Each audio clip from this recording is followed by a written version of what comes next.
This is the thing.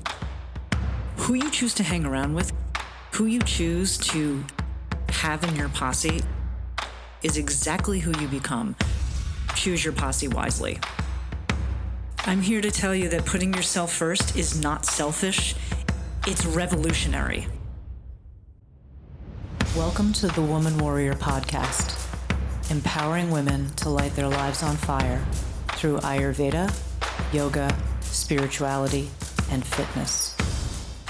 Jai Bhagwan, Woman Warriors, and welcome to the Woman Warrior Podcast. I'm your host, Dr. Satyavani, and of course, everybody's favorite co-host, Prajna Mandavi. Yep, and we are here today with a really incredible, energetic conversation. I am so excited about this. We have a very special guest today, Dr. Almine Barton. Thank you for having me. I'm really excited to Oh my be God, here. so excited. We get to, in real time, talk not only about the energetic level that we're working on as far as the koshas are concerned, but we absolutely get to have the conversation about the similarities between Ayurveda and Chinese medicine, which I've been waiting for this conversation for a while. So I'm super, super excited about it.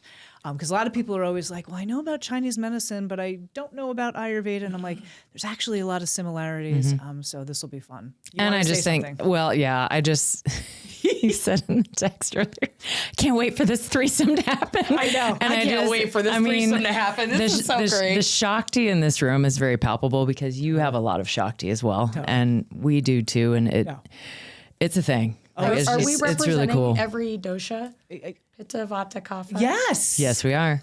Just my God. Just saying. Hey, I saw a girl when I walked in the room.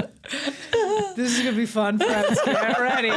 You know what's really interesting also is Almine and I had a discussion last week, sidebar before we get into announcements here, friends, about how all three of us are like in that kind of women's club where we can be a lot for people. Mm-hmm. And so, so just in case you want to make sure, our fine listeners, we're not every woman's woman, you know? And so, and also being women who are in their, 40s and 50s, I'm the only one who's 50, these young guns over here, but who also don't have children. Mm-hmm.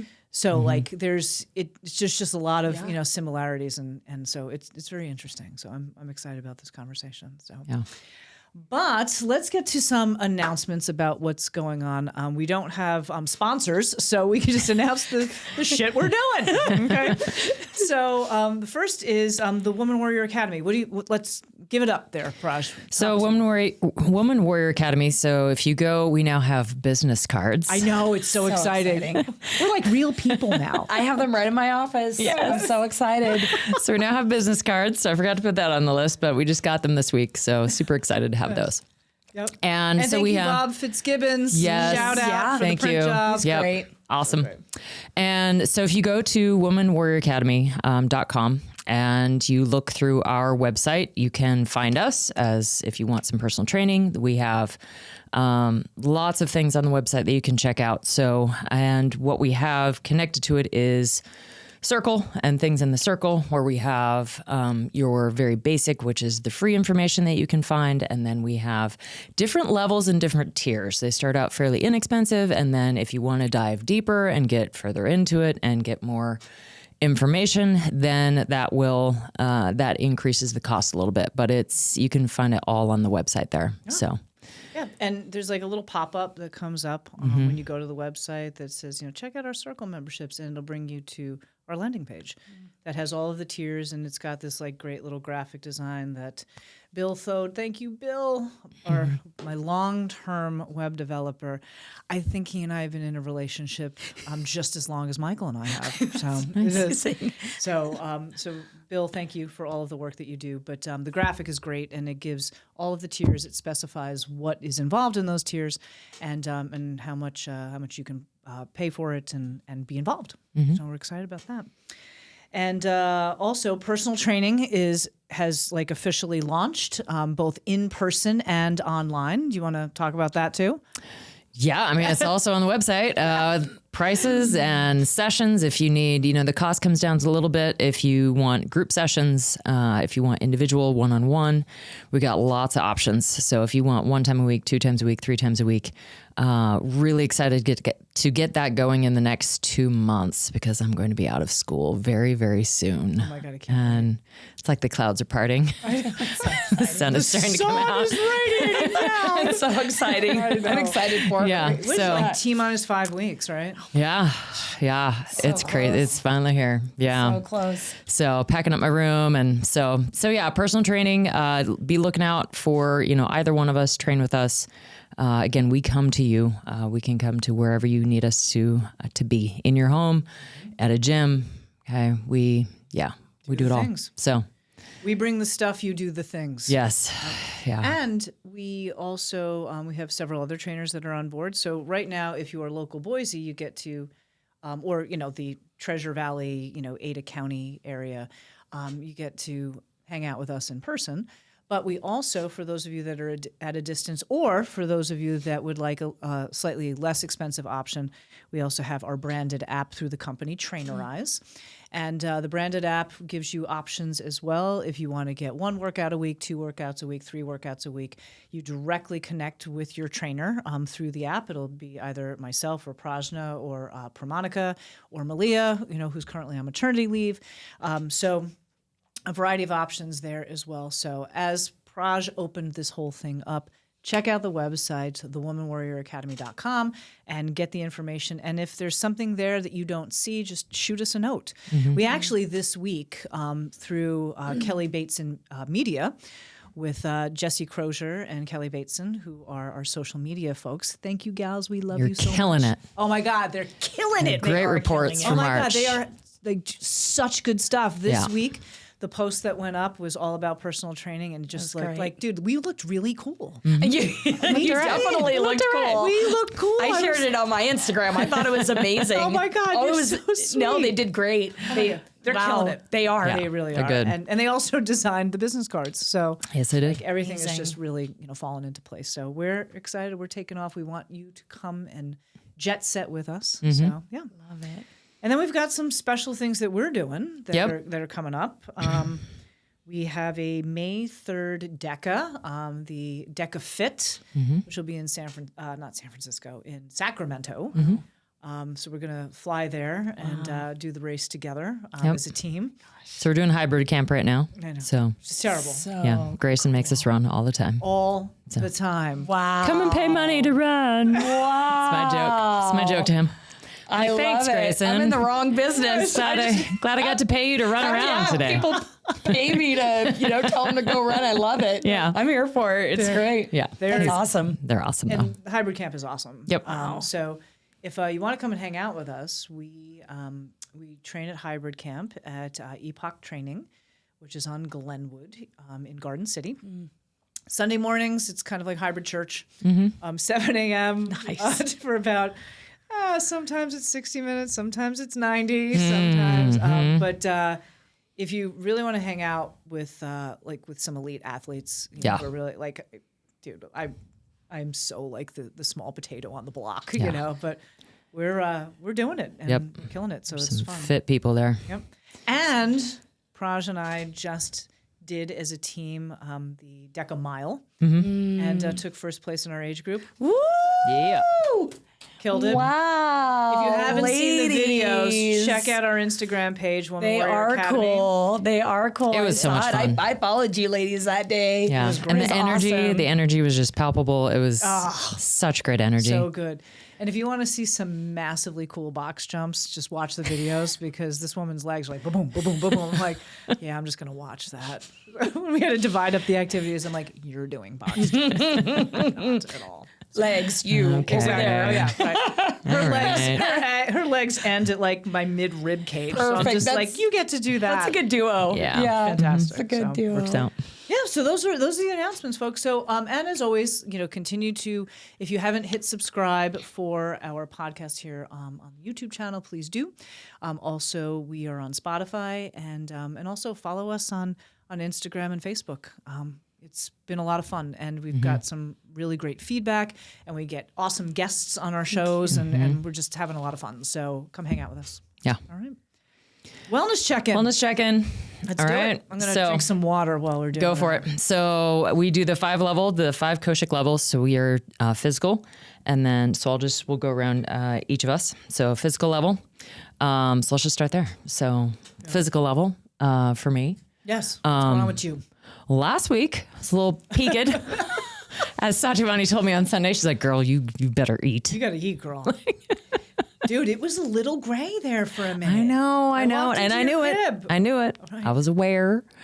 I'm like, okay, I'm not feeling so good, feeling a little weak. And this week back on the horse. And I've been getting a lot of comments about my shoulders this week. Really? So I wouldn't know why. Yeah, Second Amendment gun show over here. Jeez, I guess I live in the Second Amendment state. Oh my gosh, here's the state line. Hello. Jeez. Yeah, like Jesse was like, your shoulders, and Jesse Kohea, the massage therapist, he's like, your shoulders and they're looking pretty good. And I'm like, well, thanks. I mean, coming from him, because since he works on bodybuilders and stuff, I'm like, okay, that's legit. Traps are the new He's an athlete's massage. Yeah. traps are the new boobs. Yeah. Traps are the new Traps are the new boobs, ladies. like That's all I'm saying. That's all I'm saying. I gotta work on Yeah. Yeah. Beach But body. I did an in-body scan today, so I have lost a couple of pounds of muscle, but I also lost a couple pounds of fat. So There you go. pounds are down, but I always want to build more muscle, and but I'm maintaining, so it's fine. You're doing that. It's fine.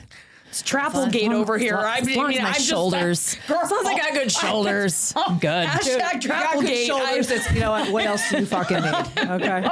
I love it. Second Amendment right here. It's the Tell me, guns. girl. What about you? Yeah. Almine? Well, What's going on? You're like physically? jujitsu. You do all the stuff. It's climbing season for you? It is. So I actually am competing in jujitsu in 2 weeks. Oh my God. It's been Nice. 3.5 years Holy shit. since I've competed Wow. in jujitsu.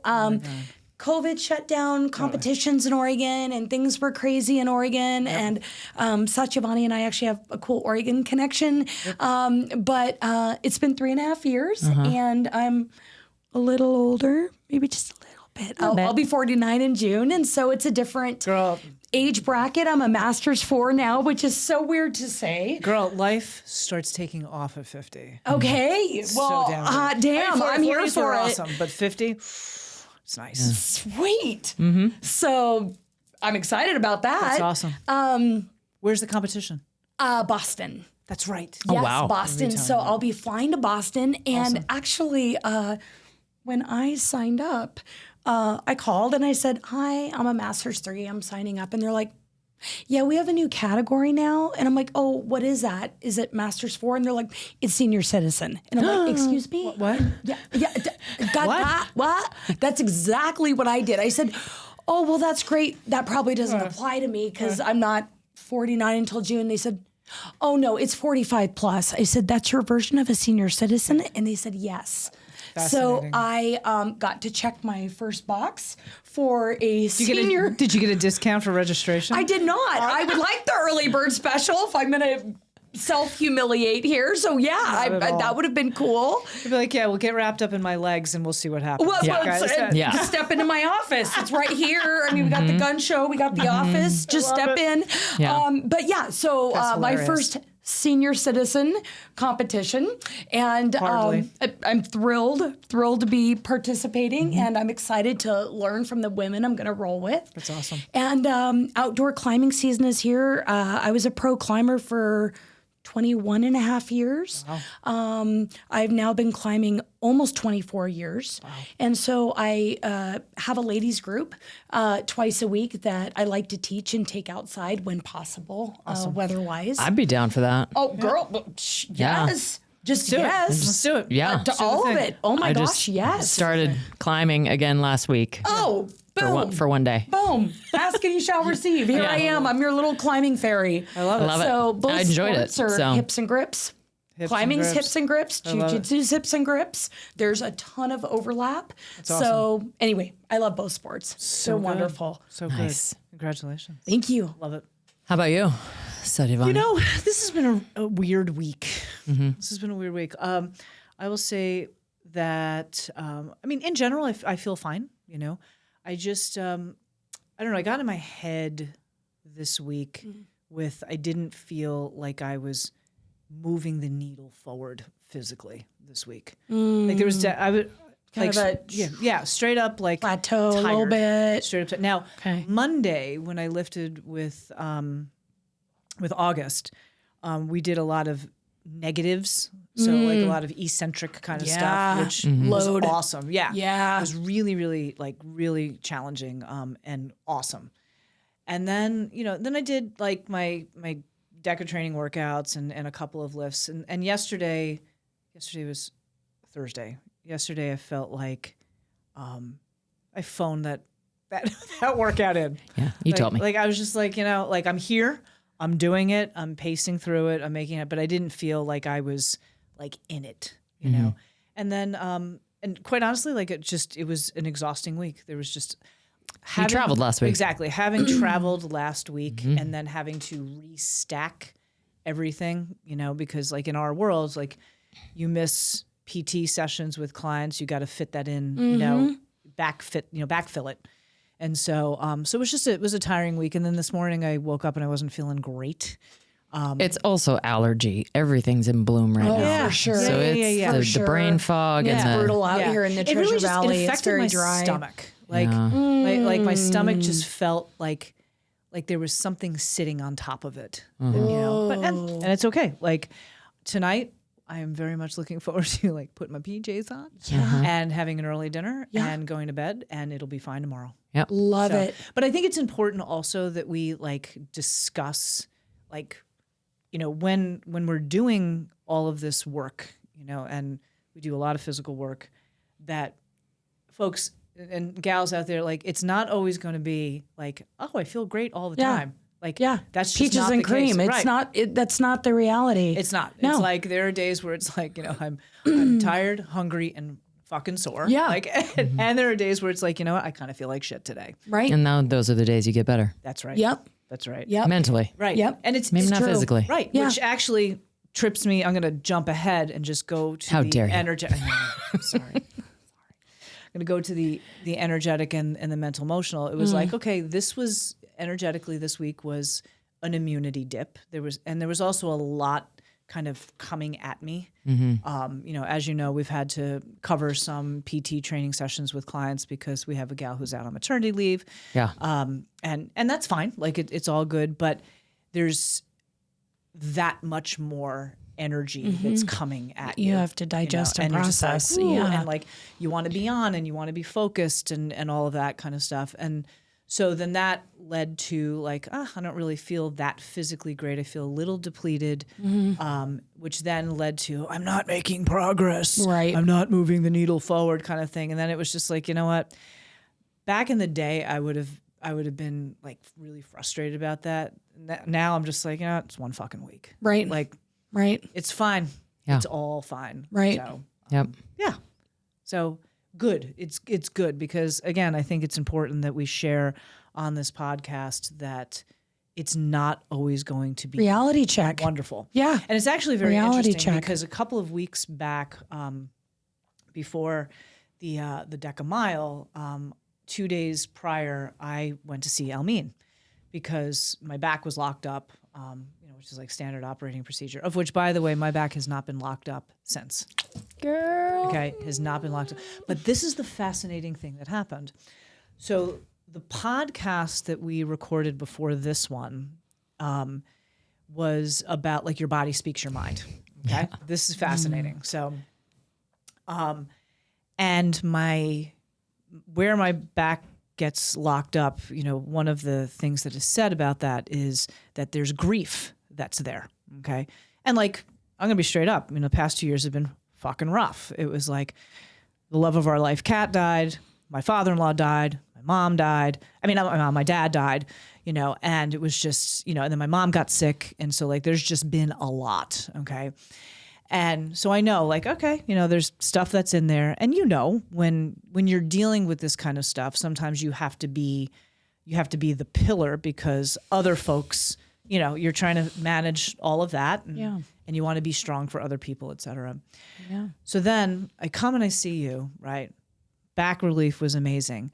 What happened though, the 3 to 4 days after was really interesting. I would wake up every single morning with this like hot, acidy stomach where I was getting for the first time acid reflux. I never get acid reflux. And I was like, this is really interesting. And it really was like the movement of that heat of grief in my back moving through my body. Cause it comes up to come out. Yeah. And like 3-4 days, I was just like, oh my God, this is rough. And then gone. And it was like, thank you. So You like, just had to manifest to be expressed. Exactly. It just had to get expressed. It just had to get expressed. And it was like, it came up through like the shrotas and I'm like, all right, this is really interesting. But like, at first I was like, I think I'm dying. And, but it was great. It was really something that I really needed. So I bow to you for that assistance. Cause not only did the back pain go away, but like there was a release of, I felt like that was a release of grief. I bowed in a to your hard body's way. innate wisdom. How Crazy. incredible. Oh my God, it was incredible. How incredible. So wow. Thank you for sharing. absolutely. So Wow. I think all of my Koshik levels were over. You just I think I just said all of them. Just said all of them because like intuitively I was like, I know exactly what this is. I know what's coming up right now. Oh. And I felt enlightened.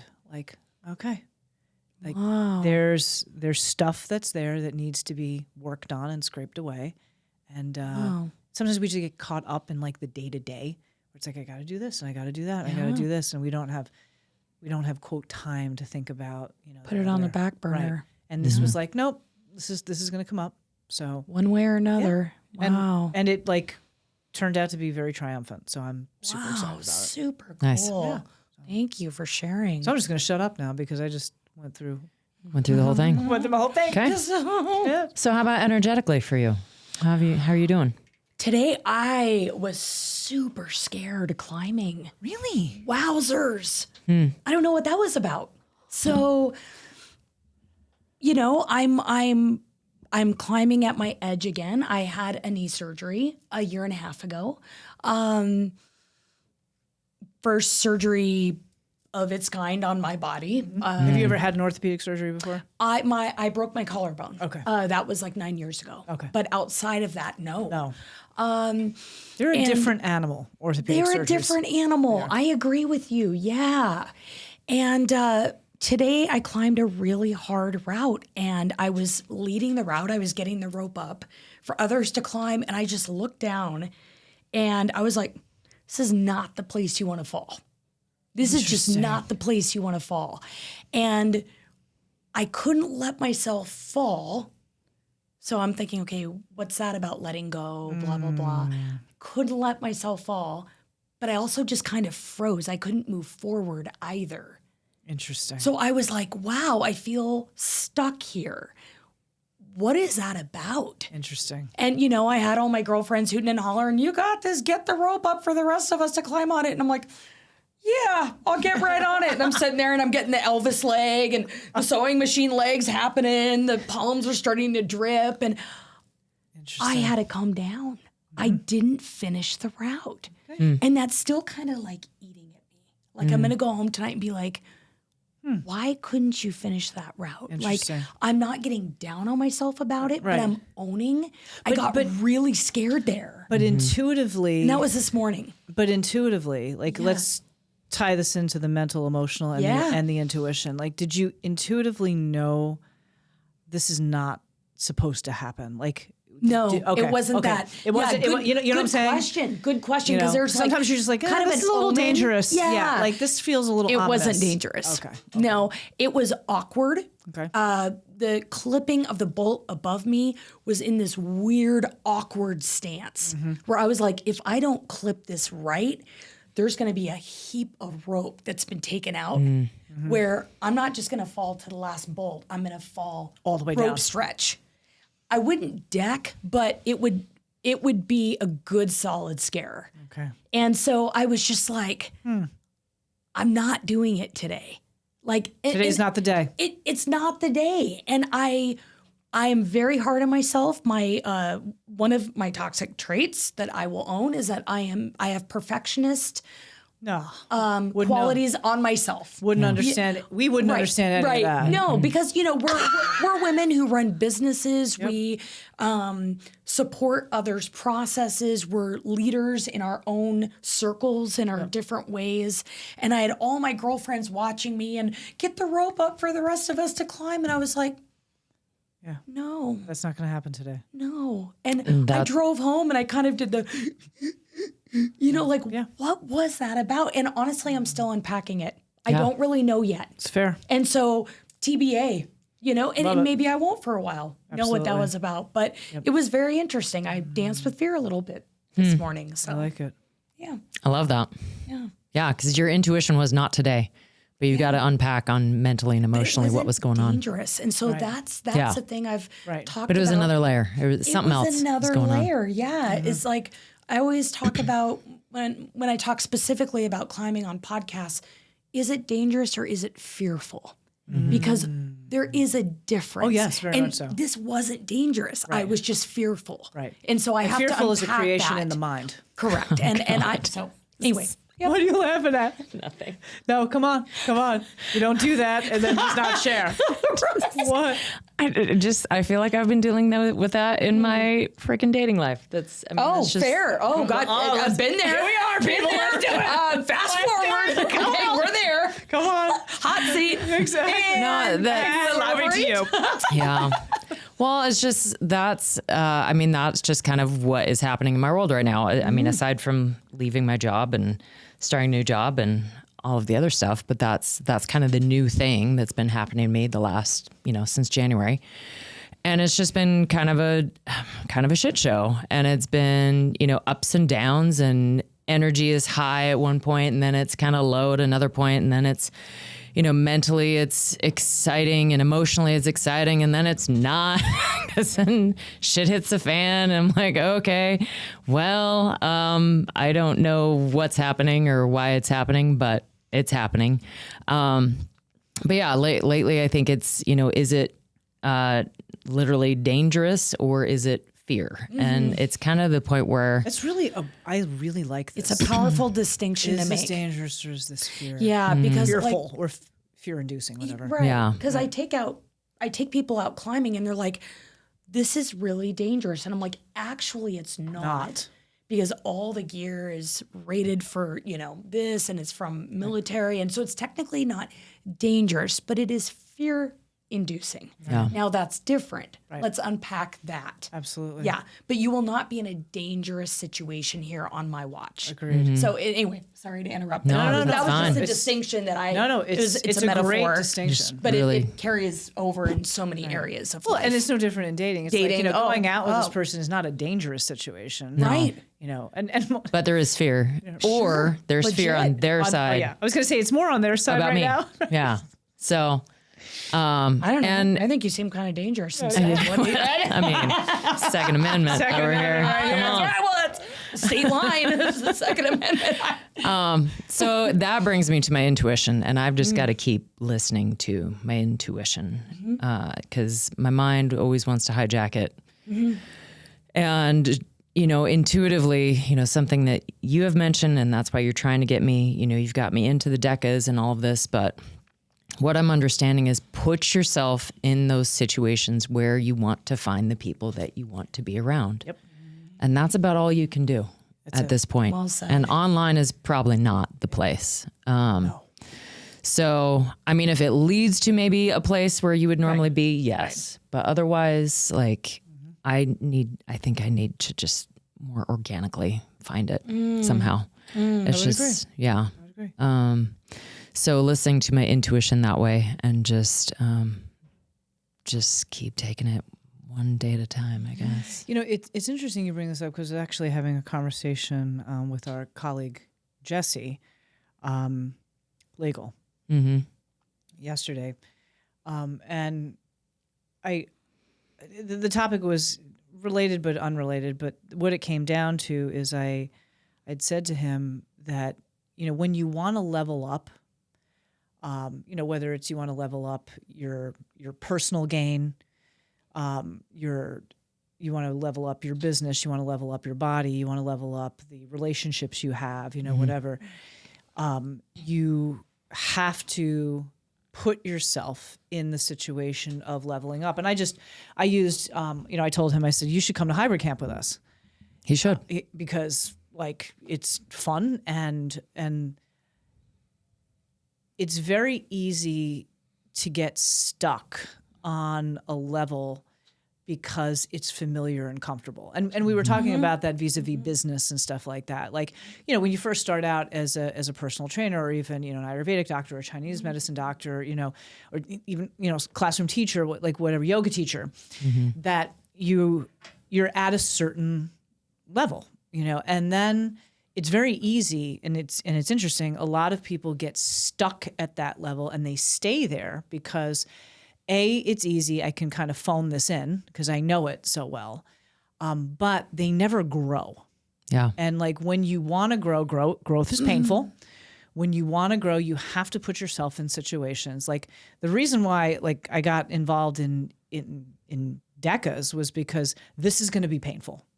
This is going to be painful. But if I want to have the physical, energetic, mental, emotional level of intuition and spiritual heights that I know I can achieve, I have to do this. And I say this to August all the time. Like when we're racing DECAs, everybody's like, oh my God, it's so intense and all that. And it is. It is. It's intense. But I always go back to when we were training in Krav. And I say this to August all the time. If I can take a 7-hour Krav exam and get the shit kicked out of me for 7 hours, guess what? 17 minutes of a DECA strong is nothing. Right. Yeah. Right. So like everything becomes relative. Right. And you have to put yourself in situations that are extremely challenging in order for you to level up. It's like, it wasn't like one morning, I'm like, oh, this will be great. We'll just sign up and do a DECA or sign up and do a Spartan, et cetera. But rather like, okay, how do I level myself up? And the way I'm going to do that is by putting myself in a highly uncomfortable situation that I have to learn how to deal with and also how to be able to perform very well. Yeah. If you can perform well under pressure, it's easy. Pressure makes diamonds. Right. Like life gets a lot easier. And, and it applies to all of these things, when my father passed, I've had many people, friends and family who are just like, how are you dealing with it so well? It's like, well, that's also relative. I mean, it doesn't mean that I'm not sad, that I don't grieve and all of that. But the idea of getting hysterical or, being an emotional wreck or derailing my own life is not an option. And all of that has to do with all of the work it is that, like we've collectively done and putting myself in uncomfortable situations. It's like I can deal with my father's death very simply. Because you've dealt with other hard things. Exactly. And that's given you a baseline from where to step off of and say, I can do hard things. I can do hard things. I can do hard Absolutely. things. Absolutely. Yeah, Like, absolutely. Climbing is fucking hard. It's fucking terrifying. It's fucking terrifying. Like I go on podcasts. it can be a life and death situation. Yeah, yeah. And if you can do that and then like get beyond it, get to the other side of that, like you can get to the other side of everything. So it's like put yourself in uncomfortable situations so that you can often. I like that. Put yourself in uncomfortable situations often so that you can actually be the best version of yourself. I just started competing in shooting last year. Great. And it has been a whole different genre. Yeah, like it's just one more different difficult thing, right? Under duress that you have to manage. Right. That's right. Right. Managing dysregulation. Yes. And it's, But is it okay if I tell you like a 1-minute story about what you just said regarding dating? Absolutely. And the internet? Please do. Okay. Please do. This is, Get the focus off me. The dating thing has been a theme on this podcast. Awesome. Oh my gosh. Okay. So sorry. I've got a quick story for you. Yeah. So 4 years ago, right when they lifted the travel mandates or COVID stuff or whatever, I was single. I'm just disclaimer there before I get going here. You're single Anyway, okay, I was single, and my best friend lives in North Carolina, and she called me and she said, "Do you want to go to Italy? Because I'm guessing like everything's open and no one's in there, right? I love it. Like everything just lifted, Totally. right? And people are still scared to travel, and I was like, this is a great time to travel because I'm not scared, and probably things are going to be low cost and what have you, right? Absolutely. Tourist attractions, nobody's there, whatever, and I hadn't been to Italy. I'd been to 22 countries and I hadn't been to Italy. So I was like, yeah, this is a great time to go to Italy. She is like my cautious counterpart. Okay. She's scared of things. She's very, very cautious. And she's always like, yeah, Almine's the bodyguard. And she like pushes me in front of precarious situations and things. It's funny. And so I knew that some of the things I wanted to do in Italy, she would not be interested in. Gotcha. So I rented a motorcycle. I got there a week ahead of her, so and I good. rented a motorcycle, and I went all over Italy So on a goddamn motorcycle by myself and swiped right in every goddamn province. I love that. I had a date a night that was absolutely out of the movies. Love it. Absolutely. I just downloaded Tinder, and I was just like, every single night I'm swiping on 3. I love it. And I'm simu-dating. Like 6 o'clock I'm having dinner, 8 o'clock I'm having dinner, 10 o'clock I'm having dinner. And I'm going to ride my hot little rental BMW motorcycle to each one in a red Versace dress. Oh my God, you crack me up. Absolutely did it.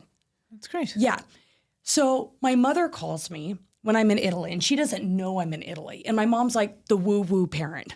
She's like astrology, angels, tarot, all this stuff. Right? Love it. Yeah, mom's great. She calls me and she goes, Almine, I had a dream last night that you meant in Italian. And I said, well, funny you should say that because I'm in Italy and I'm wearing a Versace red dress riding a motorcycle. And I've met a bunch of Italian men. And I said, I'm running through these fuckers here in Italy every night. I don't know what I can say on here and what I can't. say whatever But the great, hell Mom. Okay, fuck cool. you want. Cool. Thank you. Okay. Yeah. So I said, Mom, I'm swiping right. And I am a hoe bag in Italy. Oh my God, you and I am crack me up. unapologetic and I am loving my life. And my mom said, well, honey, you're going to meet an Italian on this trip. And I said, I've met a lot of Italians. yeah, I mean, great. Put him in the queue. I'm just getting started. Oh my God, you Okay, crack this me is up. this is my hoe era, and I'm in Italy. I'm in a damn red dress, and I've got a fucking motorcycle, Right. and I'm Killing it. here for it. Yeah, I'm killing it. Oh my God. So she's like, oh, Almine, blah blah blah. Right. So I tell her, yeah, I'm in my hoe era. She's like, okay, I'm your mom. You're not supposed to tell me that, but you're going to meet an I Italian. love how we can just talk about our hoe Yeah, hours, well, because, exactly. Dude, you know, I own it. It was I'm still waiting for mine. great. It was great. God, I will be your. It was great. It was great. I have hoe era. I will tell you this when Oh, we it do was the clips for wonderful. this. Oh. We gotta have the hoe clip. No, the whole 'Cause clip, that's I'm just here gonna for the attract sequel. shit. Okay, any hoe sequel, I'm here for it because I have swiped right in When's almost your hoe all era? 22 countries that I've been in, and it was fucking fabulous. I'm so glad you had fun. God, it was great. Anyway, And so you here's- met the Italian. Yes, I'm married Yes. now to the Yeah. Italian. Now he's So married let to the me, Italian. let me. This is hysterical. So I'm in Italy. My best friend comes, and we do all the touristy wine shit that she likes to do. Whatever, right? And the trip comes to an end, and I'm like, well, I met a lot of Italians, but like, I didn't meet the one, right? The one. And I'm in the Rome airport going home. And I call my mom and I'm like, hey, were the angels like getting confused upstairs? Because like, I was you gotta swiping tap in. right. You gotta tap in, I'm babe. just saying the numbers were there. Okay. I mean, I was putting the rubber to the road.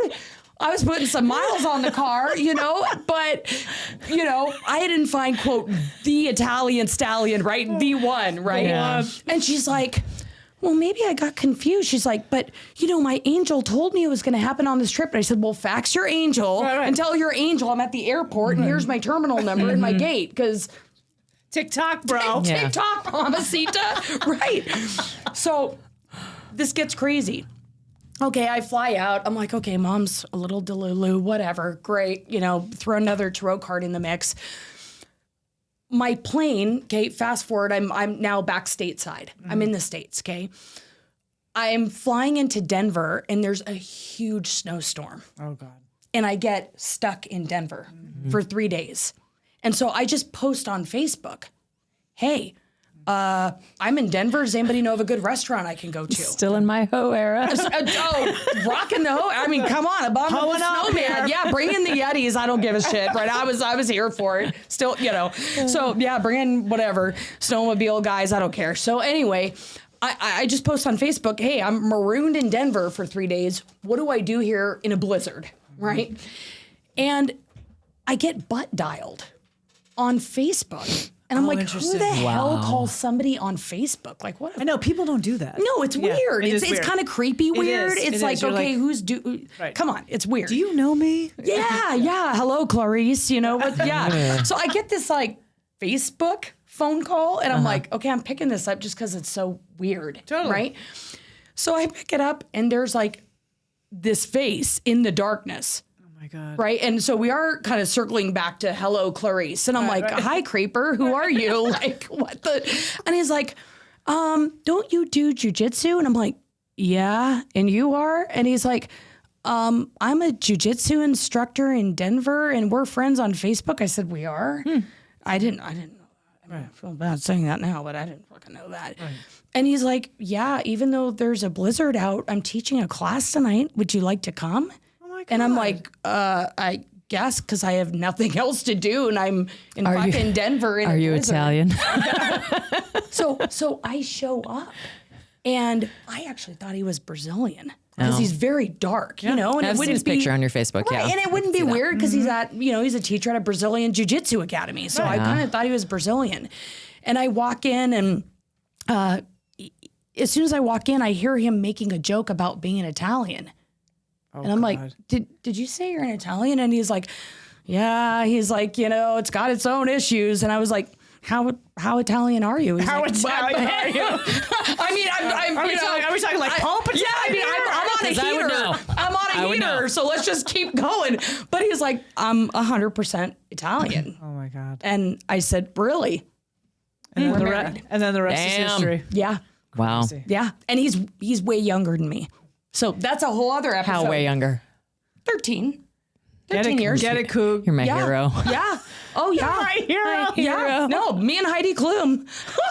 We're just we're rocking this thing. But I mean, we just like. And so mom wasn't as crazy as you thought. So I called mom and I said, I met the Italian stallion. And she's like, I knew it. Love it. And I was like, well, why didn't it happen in Italy? She's like, I don't know.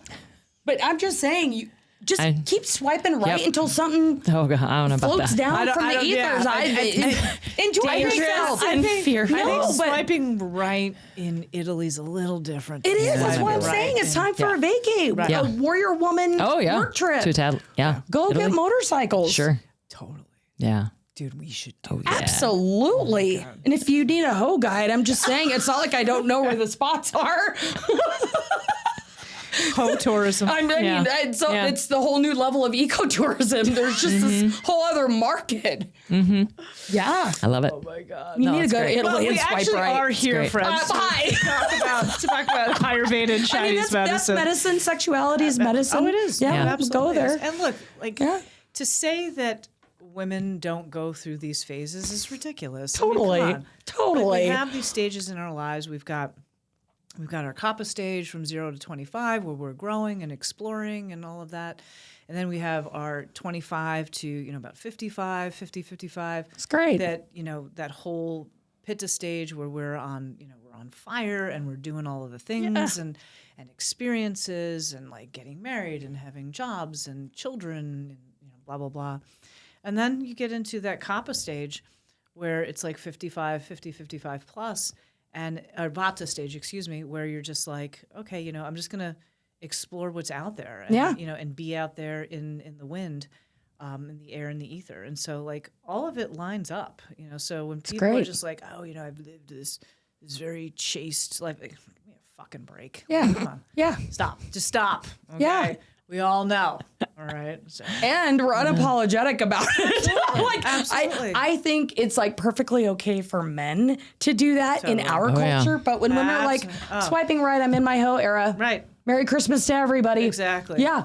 Unapologetic. It's really interesting. Would have 'cause done I've it all actually over been again. having- Fantastic. I've actually had a conversation with a lot of women who are in their late 40s right great. now who, maybe were married and then got divorced or or single or whatever, who are actually like re-exploring their sexuality. Our sexual peak's different anyway. It's like, right? I mean, yeah. When your hormones start to shift, like you definitely go through a horny phase. Sure. Like there's no two ways about it. And if you're single, can I just say Merry Christmas to everybody? Good for you.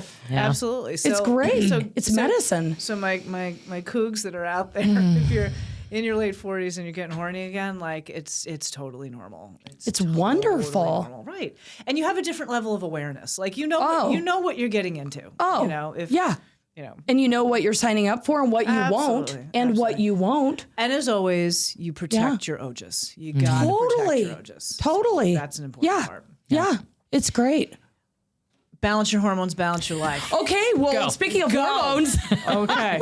So we are actually going to talk about the crossover between Ayurveda and Chinese medicine. So if you needed to fast forward the first hour of this podcast, we apologize. But it was actually kind of fun. Fantastic. Yeah. So the great Dr. Claudia Welch has something for us in her book. So why don't you kick us off, Praj? Okay. So in making this outline, I definitely was looking at wanting to talk about both of them first because we have someone who's very well versed in Ayurveda and someone who's very well versed in TCM with us today. So on page 283, I just like the first paragraph to get us started. So Ayurveda is to India what TCM, traditional Chinese medicine, is to China. They are both medicinal paradigms complete with the study of anatomy, physiology, diagnostic, and treatment theories, tools, and practice. How old each system is and which is older depends on who you ask, but both are thousands of years old. Originally, they were oral traditions, and as paper became available and then widespread, they have become sciences that can be studied on one's own or in universities. The entry-level degree for either TCM or Ayurveda in China or India, respectively, is a 5 or 6 year full-time course, if not more. It's a lot. It's a lot. So, yes. So then in this appendix, it talked about, what are the similarities? What are the differences? And this is kind of where I was thinking I'd just kind of be the mediator. So the elements. So in Ayurveda, you've got the 5 elements, right? So we've got earth, water, fire, air, and ether, which is sometimes interchangeably used with the word space. And each of them have, very specific functions. When they come into combination with one another, they create the doshas. So the elements are very foundational, and they make up all of the different structures and functions inside of the body. And Chinese medicine, because Michael's a Chinese medicine practitioner as well, not an acupuncturist like you are, but he also talks about, things like wood and metal and all of that. So why don't you share with us the matchup between the 5 elements in Ayurveda with those of Chinese medicine? Yeah. So we have, as Dr. Satyavani mentioned, we have the wood element, which governs the liver and the gallbladder. Yes. And the springtime, happy wood element time right now in the spring. We have the fire element, which governs summer. And the heart and the small intestine. We have, and the same thing for Ayurveda, like the small intestine as well. Yeah. Okay, cool. Yeah, it's all about digestion and metabolism with fire. And that Agni, that digestive fire. And we have the earth element, which governs the spleen and stomach in Chinese medicine. And that's kind of an interesting element, seasonally speaking. Yes. It's kind of the wild card element. It's sort of what we would term Indian summer. Yeah. It's that crux between like the heat of the summer going into fall. It's just that little window. And it's interesting because from an Ayurveda standpoint, the earth element is very much late winter and spring. So because of especially when damp. When it's damp and dampness, heavy, and then eventually growth. Yeah. So, so we're kind of in that earth and water area, kapha time of life right now, and season for sure. Yeah. And then we go into metal season, which is, I would liken it to like the air element. Yes. Fall, when it's dry, Yep. it's cold out. You could think of crispy leaves, lung, large intestine. Those are the paired organs governed by that in Chinese medicine. Yep. And then the water element, again, that deep, watery kapha kind of energy in the winter, and that governs kidneys and bladder. In Chinese medicine. So what I love about the elements in Chinese medicine is obviously the direct link to the organs. From an Ayurveda standpoint, we tend to look at the elements as the governing properties within the doshas and functions, functionality. So like what they do. Yeah. What they do. So earth and water being linked with kapha is very much about the structure of our body, the strength of our body, the lubrication of our body, our immunity. Joint lubrication. Exactly. The watery. Right. Fire and water coming together to work through the pitta dosha and specifically like metabolism and digestion and all of that. And then as it relates to vata, air and ether, that whole idea of movement and communication and transportation. And all of that can be linked to, the various systems of the body. Obviously, like fire deals with everything having to do with the gut and digestion and our metabolism. As it relates to our immunity with kapha and earth and water, the endocrine system and all of that. So like they're very system oriented. Yes. And like, yes, we can absolutely drill down like the liver is a pitta organ. Totally. For sure. Totally. Yes. And so we can link that like the kidneys, are very much related to how we deal with energy and the movement of energy or the depletion of energy and all of that. So we can definitely drill down. But do the elements from a Chinese perspective, and I know enough to be dangerous, but not at all. Sure. Are they linked to the systems of the body as well? Yes. Okay. Yes. Okay.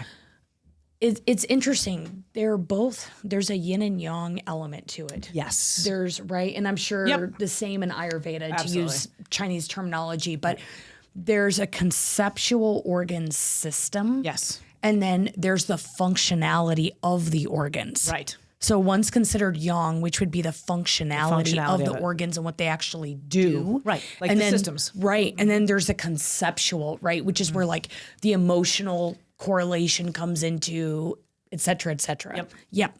Gotcha. Yep. Yeah. Very So similar. it's all very similar. Yep. It just depends on the direction of the approach. Yes. Like organs become the core as it relates to the elements. Right. Whereas we look at it from a systems function standpoint out of the gate. Right. You can obviously drill down, like I said. So yeah. Yeah. And then, there's a tangent, which I won't delve in too much, right? But like then in Tibetan medicine, they add in wind. Yes. Wind is a big deal. That's also a very big deal in Mayan medicine. Yes. So that's its whole other And thing. Siddha. Wow. Wind is a big deal. Yeah. Yeah. There's a lot of wind. There's a lot of wind. A lot of wind. Yeah. Which if you look at it from an Ayurvedic perspective, that is high volumes of vata Yes. when you have wind. Yes. So, Yes. Yep. and then chi and prana. Yeah. Oh, it's exciting. What do we have on chi and prana? So Coach? chi and prana, the life force permeates every living thing and every living cell. It enters and enlivens the body at the time of conception, leaves the body at the time of death.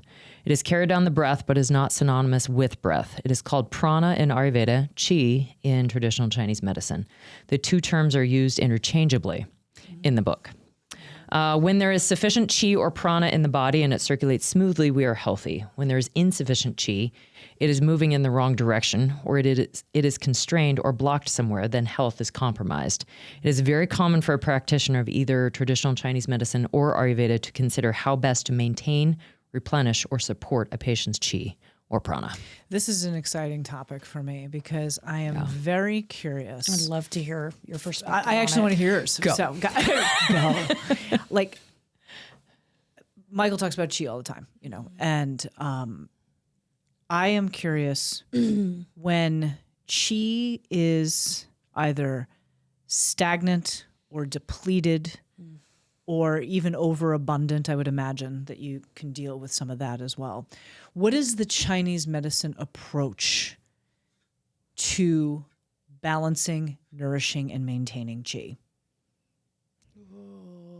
That's a big one. Like what's the go-to? You know, like when you are treating somebody who has, say, stuck qi, okay, their energy is stuck. Like we'll use my back as an example. The qi was stuck in my back. The go-to is what to treat that? So, like Ayurveda, there's different departments of medicine. Yes. Right? So, like Michael, from what little I know of him, does a lot of like energy work, like with Qigong. Yep. And Tai and also Chi. acupressure. And acupressure. Yeah. Okay. Is he a Jinshin Do practitioner? It's an acupressure type. Okay. We have, like Ayurveda, herbs Yes. that both nourish and move stuck qi and blood. Yep. And we're just using stuck qi as an example. Stuck qi. Because qi can be in a variety of different states, I would imagine. Right. Yeah. Right. We have acupuncture Yep. to assist the movement of stuck qi and stuck blood. Yep. We have things such as, which I don't do, I would send them to somebody like Michael, therapeutic exercises, you know, like there's yoga to Ayurveda, there's Qigong and Tai Chi to Chinese medicine. Yep. We have various forms of body work, just like they do in Ayurveda, Yep. right? With like Shirodara and like other, Abhyanga. yeah, yeah. We have Tuina in Chinese medicine, which is the Chinese medicine version of massage. Love it. Very different than Western massage. A lot of Really? Damn straight. yeah, very very different. My first Abhyanga massage was like, oh, okay. Yeah. This is great. Yeah.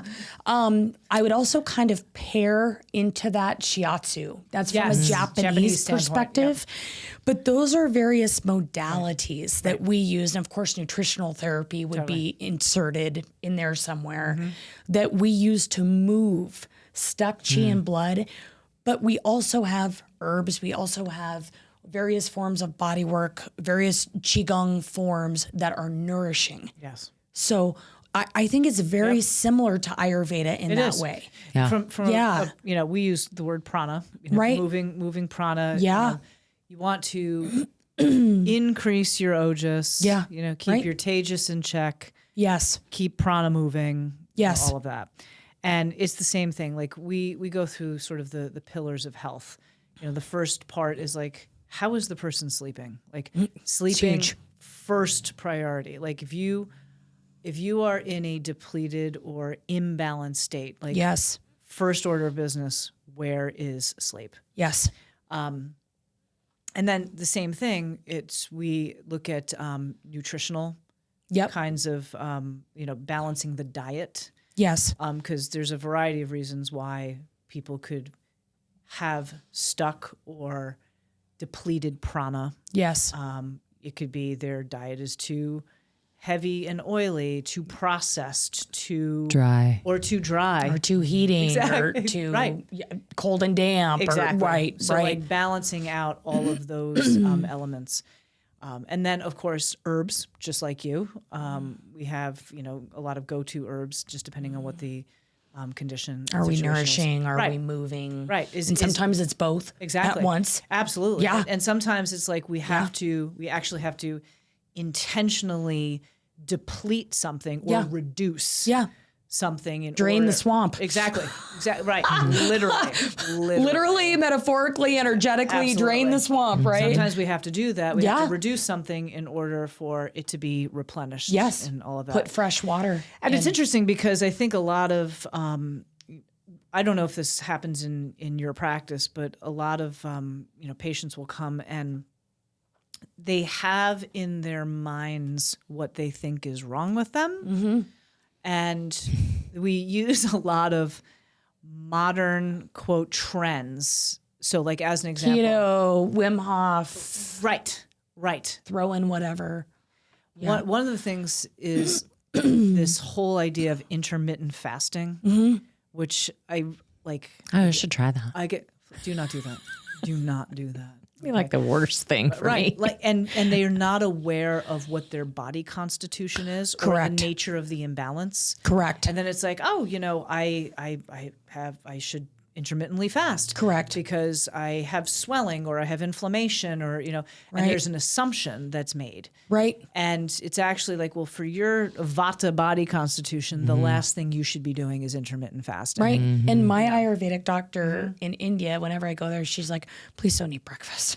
Right. Please, because I'm a kapha. Right. Yeah. And so it actually, I don't mind using myself as a case study, but it slows down elimination. Absolutely. For me when I eat Makes it breakfast. heavy. Very. And Absolutely. it's kapha time of the day, and then I don't want to put more on my stomach. But yeah, so it's dosha dependent or constitution dependent. Right. Where 100%. like I wake up totally metabolized and starving. Yes, and I'm of just course, like, pitta, that metabolism, the Agni is going. Right. Yeah, 100%. So it's interesting to see how people, they get into the states of stuck or imbalanced prana or chi because they're jumping on trends.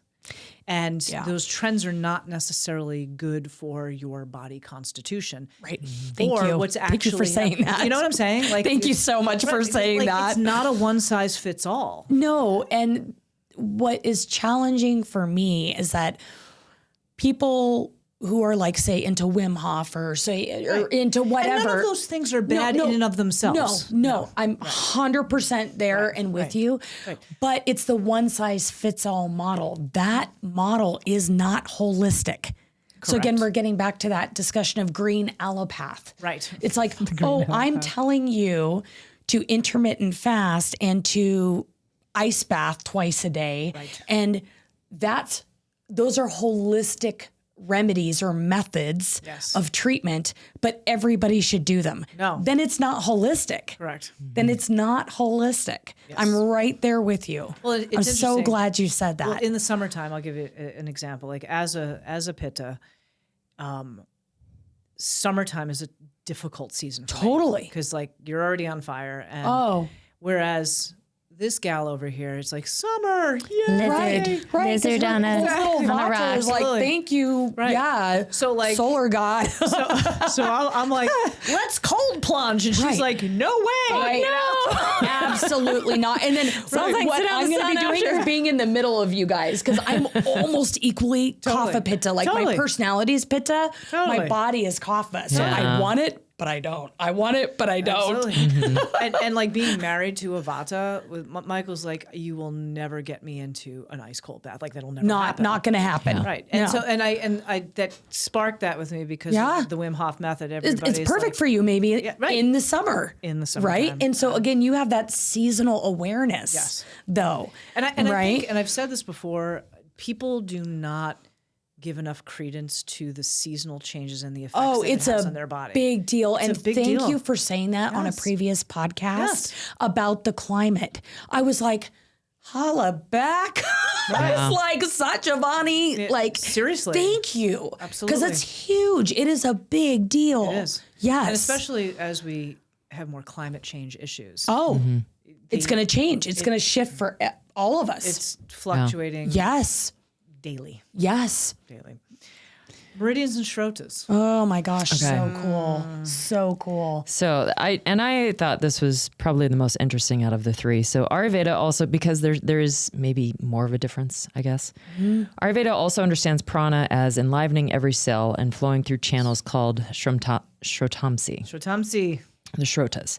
These channels incorporate tissues, organs, or systems, and prana needs to move smoothly through them to maintain optimal health. One difference between traditional Chinese medicine meridians and Ayurvedic channels is that the channels in Ayurveda lay within the body, whereas the meridians of TCM include pathways along the surface of the body. I thought that was fascinating. I thought I've that was never really heard that. cool. You've never heard that. In my life. Okay. So it's more In of like 23 years of practice, energetic I've never heard that. That is fascinating. Yeah. I have to like digest that actually because I've never heard that that they're on the surface. That's fascinating to me. That's a perspective. But I also didn't know that. I also think that the outside of the distinction that Dr. Welch is making here, I think that one of the commonalities also is that the Shrotamsi, as it's related in Ayurveda, and Shrotamsi is just the plural name for Shrota because there's more than one. And Shrotamsis are channels. The word Shrotamsi comes from the first part of that word, shru, which means flow. So how do we maintain flow? And maintaining the flow happens in a variety of different physical gross body locations, which is veins, capillaries, arteries, what we call in our world nadis, or channels, et cetera, but also like lymphatic channels and all of that. So there's a variety of Shrotamsi. It's not just like one thing. It's just wherever flow can go through, like a tunnel, so to speak. What's fascinating, though, is that even though we have this physical side to it, it's also subtle body oriented as well. So what is the flow from a subtle body perspective? And this is where like the idea of chakras come into place. Yeah. People are like, well, chakras aren't real. But they are, but they're not. Like, okay, can I point inside? Like if I were to peel my skin back, can I point and be like, okay, there is, there's a chakra, here's a little spinning wheel right there. No, but when there is a collection of points that come together, like we call them marmas in Ayurveda. When there's a collection of points that come together, I call them like little roundabouts, like all of these streets come into a roundabout and then there's this, circle. And that circle is where the chakra exists, but it's pulling together. There's this gravitational pull of all of these different types of flows and different types of energies that come. And I think Chinese medicine and Ayurveda share that commonality, where there are these points where, like heavy hitters, I call them. Yes, heavy hitters. There's areas of the body that it's like, okay, like I remember when I came to see you a couple of weeks ago, that you threw a needle in my third eye, and that puppy bled when it came out. Yeah, it was wasn't okay, something's going on there. Yeah, it's a heavy hitter point. Yeah, there's a heavy hitter point. And it would be and of course Ayurveda as well, right? Yes. We have the pituitary and the chakra system, and here we go. Absolutely. Like that is the intuitive third eye, that's there. So yes, I think that from they're on the surface, but I also think when you start to go into the subtle body, which we don't give a lot of credence to in we don't. Western allopathic medicine. No, we don't. Which actually is where all the activity is happening. Totally. So I'd like to hear your thoughts on that. Here's what I think. I think that Ayurveda, at least in the West, is more flushed out. How would I put this? They talk more about the different types of channels in Ayurveda. Like in books like this. Yes. For Westerners. Correct. Then they expound upon, with the channel system in Chinese medicine, they just say meridians. Yes. And that isn't the case. Meridians are like the freeways. Yes. But there are country roads and there's state highways and parkways. And, we have what we call divergent channels and low channels, LUO, which is a Chinese word. It means like aqueduct. Got it. Right. And so there are many different types of channels in Chinese medicine, but I don't think that they're talked about or expounded upon to the extent that it is with Ayurveda. Agreed. At least in Western literature. Yeah. Agreed. I actually, in my 20s, when I got my doctorate, when I graduated, I asked a professor from Japan, who was a Japanese Kampo traditional doctor. Okay. And I asked him about the different channels, and he said it's too complicated for Westerners. Agreed. And so, right. And I didn't disagree, but what I took away from the conversation is they're giving us enough to pass our test because this is an accredited college. Yes. But there are a lot more subtleties and divergences of channels and types of channels that are not being expounded upon. And you kind of have to almost end up doing that on your own. They get you through the 4 years. Here's meridians, here's the heavy hitters, here's the blah, blah, blah. Right. But things like low channels, divergent channels Or major detail about those. correct. You have to find out on your own after school. I'll say that's fascinating to me. I'll say that, we spent a lot of time in med school on the shrotas and the different channels because we look at that as, and I love the word aqueduct, but we look at this as avenues of flow that either bring nourishment or takes away waste. Right. For the most part. So like, are we detox pathways, if you will? Are we replenishing and providing support, or are we removing something away? And there's actually, and we're not going to get into detail about it because it'll just bore the hell out of anybody who's listening right now. I find this stuff interesting. I know, I geek out on it too. I'm like, no, please tell me, but I get it. A lot I of get people it. are just like, all right. Yeah. But they are, there's major shrotamsi and the major ones are directly linked to the functionality of the dhatus, or the 7 layers of tissue. So you've got, your blood plasma, you've got your blood, all the way down, all the way through your hormone level.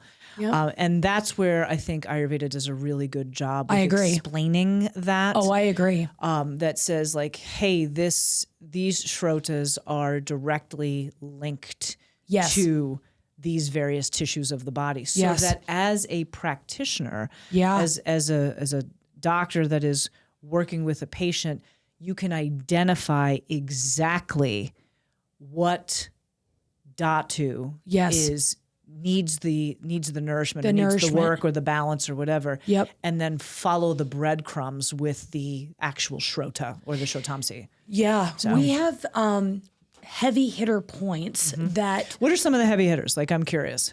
Yeah. Like if you were to identify. Spleen 6 would be a big one. Totally. Big one. Okay. And what do you see when spleen 6 needs work? Like, how does that manifest within a person? There's a couple of different things. I feel like spleen 6 is a friend of the female. Like, spleen 6, because it governs 3 major organ systems. Your kidney bladder complex, which really in parentheses should be called your adrenal complex. Totally. Your liver gallbladder complex, and your spleen stomach. Spleen 6 governs all 3 systems. And it goes like that. Like that's how powerful that point interacts with all 3 organ systems, which all 3 organ systems from a Chinese medicine perspective basically cover all of the female hormones. And so you see, and my little kapha body has to get spleen 6 and spleen 9 a lot. Water retention, which is it's my kapha thing. Excess water retention, things of that nature. I've had spleen 6 worked on. It's powerful. Spleen because of inflammatory and depletion issues. Yeah, it's like a well. So they actually call it a well point. And just kind of touching really quick on the dhatus theory, marrow is a big deal in Chinese medicine. Yes, it is. It's a big dhatu, if you will. And so we have the sea of marrow points, the sea of blood points, the sea of chi points. We even have points, this is for a whole other gab fest for us, but celestial window points that will help the spirit exit the body. Oh, she's coming back during the spiritual. That I've done on and with hospice patients who have asked for assistance in helping to exit their body peacefully. Right, to have the transcendence. You do the magic number 13 celestial window points. It's like opening up a window for their spirit to leave their body peacefully. I've Dude, I just also, got chills. me That too. was It actually, it makes me a little teary, to be honest with you. I have been blessed to also have the opportunity and privilege to do those points on my animals as they're being put to sleep. And so that's always been very touching, especially I've sought after holistic veterinarians who come to my house and are all for that. I love that. But celestial window points is a whole other thing. We also have ghost points, and that is a whole conversation. That's awesome. Ghost points are very interesting. Nice. That's maybe a Halloween episode, but Oh my God. but ghost points are really wild. I was also thinking this would be a great conversation to get Christine Souza back from the to talk about these transcendent points and also her work as a Reiki master. With and a death doula. Oh, she does. wow. Yeah, which would be amazing. Wow. So Christine, we're coming back for you. Oh my gosh. I can't wait to listen. Wow. So anyway, ghost points are a whole other thing. Absolutely. But yeah, very what about esoteric you? on that. What about you? Like, what got you down this path of Chinese medicine? Like, why? Okay, so it's interesting. I was in Italy. right. I'm swiping right in Italy. Yeah, that's right. Putting some miles on the car in Italy. So my second trip to India, I knew I wanted to be a doctor of traditional medicine. At that point, I had interned in a hospital, an Ayurvedic hospital in Kerala. Then I had gone up to Varanasi and interned at the Varanasi Benares Ayurvedic hospital Which is there. a trip. Yes. Yes, it is. Yeah. Benares and Varanasi is a very special, very sacred place. Yes. I mean, it's really where if you, as a very spiritual Indian, you go to die. You know, like it's the cremation grounds. It's where Shiva. Yeah. I mean, Shiva lives there. Right. You know, Seat of Shiva. It's amazing. Again, I am like the tangent queen, so I will rope this back. But so you were there and you were doing an intern yes, there. I was there. Varanasi falls on the largest celestial window point on the earth. I believe that. Yeah. For the soul to exit. Yeah. Another thing, how acupuncture points They have correlate to sacred They have sites. something like 2,200 cremations there a day. Yeah. Yeah. It's a trip. Yeah. But sacred sites correlate to various acupuncture points. Totally. And the biggest celestial window point for exiting of the spirit is overlaid on the map over Varanasi. Wow. Amazing. So anyway, that's a whole other fun thing. But so at this point I was in North India and I had just interned at the Benares Ayurvedic Hospital. And I decided to, after I was done there, kind of do a little soul searching, just kind of a little vision quest and be like, okay, I know I want to be involved in traditional medicine. I know I want to at some point become a yoga teacher, which I'm gratefully doing under Satyavani's tutelage and wisdom. And I knew that this was my path. And I thought, you know, I started to get into my head the logistics of this. How's this going to happen? Where do I stay in India? Do I go to school here? Do I go back to the States? You know, all the what ifs. Totally. So I end up going to Rishikesh and I start traveling up towards that direction where you more and more see Tibetan refugees in these areas. Yep. And the one time in India in my entire life that I decided to go Bushi, in my entire life, that I got a hotel room. I've never stayed in a hotel room ever. It's always been ashrams or monasteries or wherever. Right. I got a hotel room and it was a $25 a night hotel room, which was like a big deal there. And I ordered room service. Fascinating. Okay. It was a garden burger. It was like a vegetarian burger. Right. I've never been so ill in my life. Ooh. In my life. Like I hallucinated for 3 days. Been there. I'm sorry to gross out your listeners. I threw up so hard that I hit my head on the bathtub and I passed out. Oh, jeez. And again, sorry to be graphic, but there's blood all over the floor. There's everything else all over the floor. the hotel staff walked in and found me, and according to them, it had been at least a day and a half. Oh my God. And some kind man at the hotel put me over his shoulder like a Passover lamb and walked me to the Tibetan hospital. Wow. And I was in the Tibetan hospital, and I think I've lost about a day to a day and a half out of memory. I don't really remember much. But I woke up with needles all over me. Oh, I believe it. And I was in this hospital, and I was like, okay, I don't know where I'm at. I don't know what's going on. And mind you, when I was in Varanasi, my thought was, I want to go on a vision quest.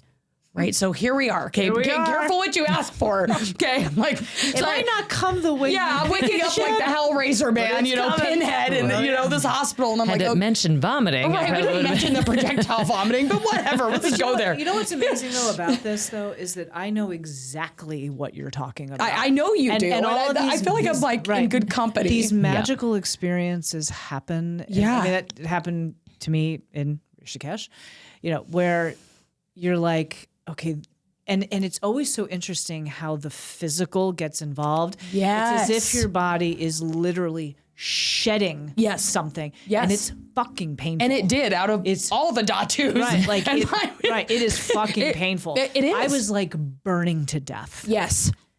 Burning to death. And I'm like, I'm dying. Yes. And the reality is I was.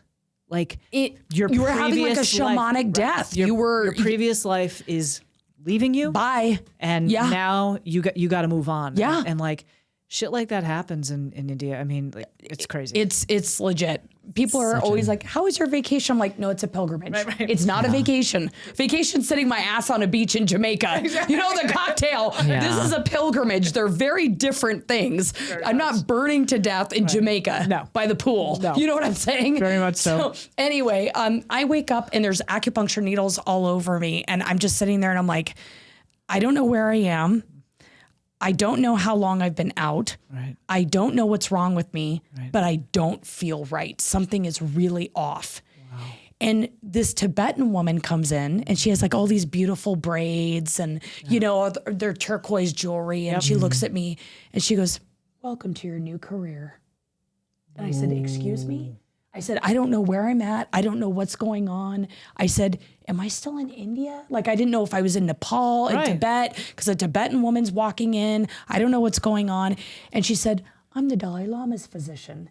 And I was like, shut the fuck up. I was like, you are? And she goes, yeah. She goes, I'm a 19th generation Tibetan doctor. Holy shit. This is going to be your career. And I looked at her and I said, I don't know what's going on here. I was having like a full vision quest. It was the Dalai Lama's physician at the time. Girl. Yeah. And I was 26. And so I said, I don't know what happened to me. And she said, oh, you got amoebic bacterial dysentery. You ate something. You're going to be okay. The vomiting has stopped. Everything else has stopped. You're going to be okay. She's like, this is another day in the office. Yeah, but she took my pulse and she said, you're going to be a doctor. And I said, I am? And she said, yes. And she said, you're going to go home to the States and you're going to become a doctor. And I said, like a Western doctor? And she said, no, like this kind of doctor. Wow. Yeah. And I kept in touch with her for years until she passed away.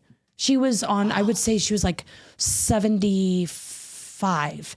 When you met her. Yes. Yeah. Not a wrinkle on her face, right? Just not. Beautiful, just, I mean, whatever. But she was just gorgeous and glowing. And she was, I think, in her mid 70s and still practicing. Unbelievable. Yeah. And at the time she was the Dalai Lama's physician and she was a 19th generation Tibetan doctor.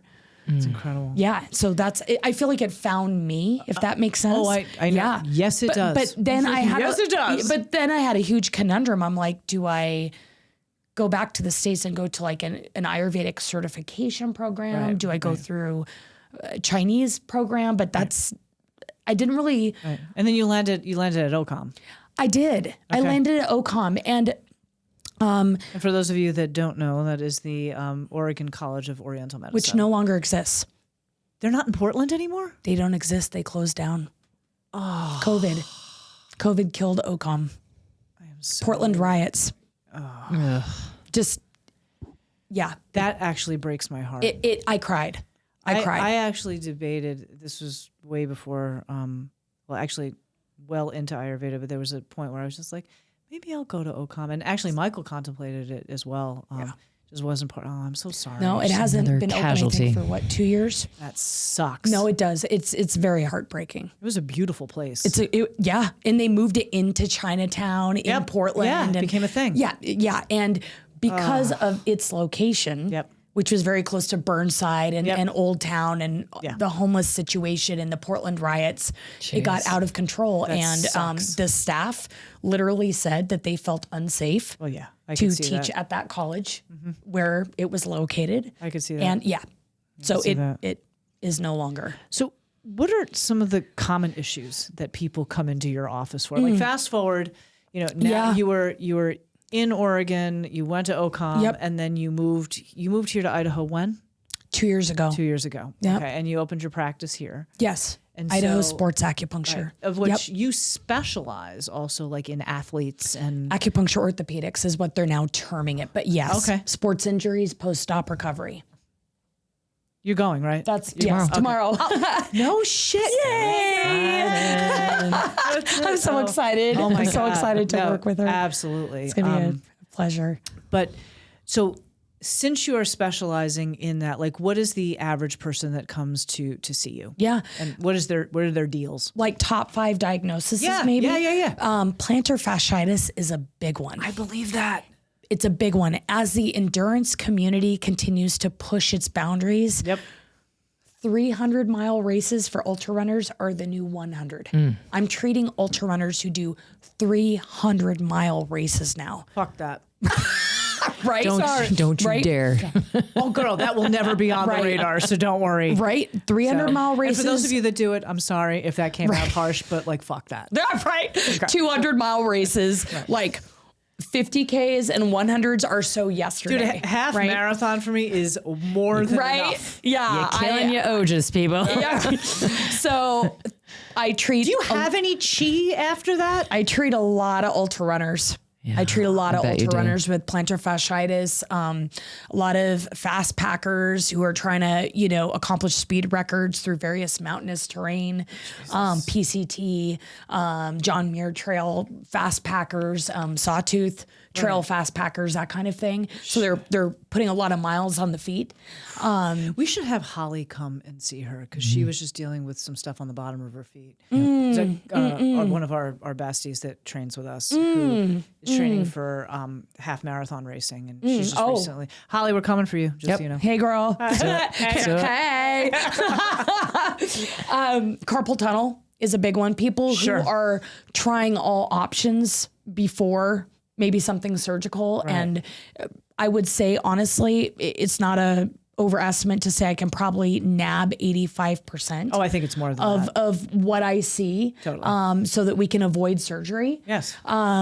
Tennis elbow / golfer's elbow. Golfer's is medial, tennis is lateral. Got it.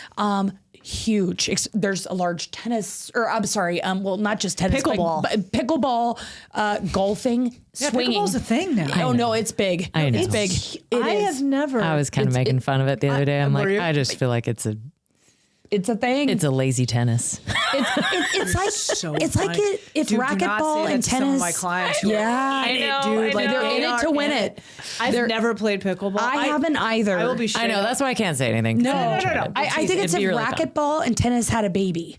Okay, that's fair. That's fair. Something like that. I didn't it's even like a hybrid. know what pickleball was until Michael mentioned it to me like 10 years ago. He's like, oh yeah, I used to. I'm like, what the fuck is If I got into it, I'd probably love it. So I was like, I don't even know what that is. I'll try it with you. I've never done it. I've never done it either. Okay, we can all try it. We'll all go. We'll all go. Do it. I'm here for it. All right.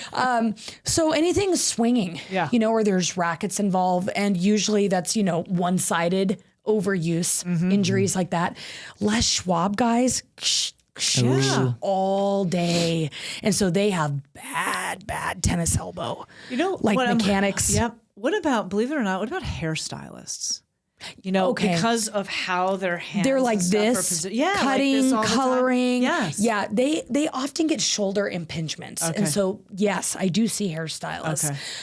Statistically, low back pain, which is a broad umbrella category, but that is statistically the number one reason why people seek acupuncture. Yes. I get a lot of referrals from not only orthopedic surgeons at Idaho Sports Medicine Institute. Shout out to the surgeons there. Thank you. Thank you for sending patients to me, but also chiropractors, DOs, people that really deal kind of in the muscular realm, musculoskeletal realm. Once they've done all they can do, that's usually when I get the call and the patient says, "You're my last hope." I hear that probably about 4 to 5 times Help a me, week. Almine. You're my only hope. Right. I've done surgery. I've done injections. I've done ablations. The doctors are like, done with you. Done. Now it kind of comes to me. Right. Bursitis. Which, for the record, on the back issues, like, do the thing. Go and see Dr. Almine. Oh, thank you so much. Because it may not be just a physical thing. Yeah, right. As Satyavani talked about, and right? With the moving of the chi. Right. Got to move it. 100%. You mentioned a BNI, concussions are becoming a big one too. Concussions, big. And I think as we're growing in awareness of TBIs, traumatic brain injuries, I see a lot of veterans, right, who have experienced TBIs from war zones, whatever. PTSD experiences. Yes. So TBIs are a big one. And I would say kind of concussions fall under that. Absolutely. But I was sharing at BNI that apparently lacrosse is the #1 sport for concussions, which shocked me. Yeah, I thought it was soccer. I thought it was rugby. I would have said American football. Right. Okay. So there we go. So So I would say that those are the biggies. Post-op recovery. Surgeons are getting more and more educated on the fact that acupuncture has a 68% success rate in speeding post-op recovery. Awesome. We can break up scar tissue. We can enhance blood flow to the area. Makes perfect sense. Yeah. So I love post-op recovery, especially now that I've had a knee surgery. I get it. There's an empathy there. Absolutely. I get it. Amazing stuff. So there's so many fun things. How do people get in touch with you? Yeah. Idaho Sports Medicine, actually, I'm sending you to the orthopedic surgeon's office. They have a very, very similar name as mine. Idaho Sports Acupuncture. All one word on Instagram. You can DM me. My cell number, 503-756-5602. You can text at that number. No swiping right. No, swiping right. Seats taken now. Yeah. Sorry. No room in the inn. So, Excellent. So, folks, this is the deal. If you're in the area, you want to go see Dr. Almine, we will have her back for sure. But definitely check it out because it works. And so that would lead us to the try this, not that. What do we have? It's pretty damn easy today. I mean, try Chinese medicine. Try acupuncture. I mean, just even before you think about doing the surgery, before you think about, I've been to a chiropractor and they've done about all they can do, I think. And CPR, I do not poke and rub.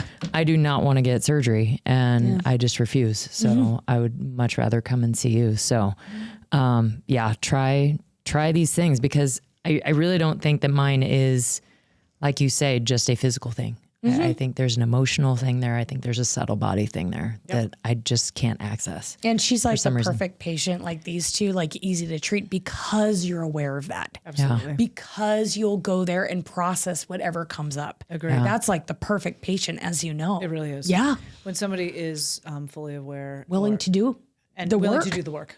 Yeah. Absolutely. Do the work. This isn't like, and that's what I think is also the difference with things like Chinese medicine and Ayurveda. And their crossovers is that you have to be a participant in your health. It's not for lazy people. It's not. Because whatever comes up must be processed or it just gets shoved back down and it gets worse. Agreed. So it's like, careful what you ask for. Now, if you want healing, we can offer that on a collective level, fitness, Ayurveda, Chinese medicine, acupuncture, whatever. Right. But once it comes up to the surface, it's go time for you. Absolutely. Yeah. You have And to be that's not for a participant in your lazy health. person. It's for Could not agree more. Yeah. Could not agree more. Co-participant. We're going to finish up, my friends, with the truth bomb. Okay. The truth bomb today is some people don't like you because you are exactly who you say you are. Hard. Meanwhile, they've got to choose what mask they're going to wear every day. Oh, snap. I think about the two of you, and I mean, I'd like to include myself in that too. Yes, you are included in that. Stop. Girl, I mean, you make no qualms about who you are. Like triple threat. Yeah. Right here is it's the triple threat. Yep. It's all three doshas. This is who I am if you can't deal with it. Right. Then Sorry. swipe left. Yeah. Sorry. Swipe left. Sorry, we're not sorry. Oh my God. Well, Dr. Almine, it is always a pleasure. Thank you. Thank you So much. We will definitely have you back because gosh, there's this so is so many fun. other topics and tangents that Ghost we can go points on with and this. Totally. acupuncture, sacred site correlations. We got and stuff. Yeah. We've got stuff. We got stuff All to the talk stuff. about. Friends, we are so happy that you joined us. We hope that the ride was a good one for you. This was we had some major speed on this freeway today. Keep your hands in the car at all times. Little bumpy. We love you so much. Thank you so much for joining us on our podcast today. Hopefully you learned about the crossovers between Ayurveda and Chinese medicine. And honestly, we didn't even really scratch the surface, so there's way more to come. But please do continue to subscribe and share with your friends our podcast here on YouTube as well as Spotify, and follow us on Facebook and Instagram. And we are so happy that you spent time with us today. As always, we wish you the best, and Jai Bhagwan, may your soul be victorious. Is life hard? Yeah, it's really fucking hard. And you can also have the life it is that you want. You just got to work for it.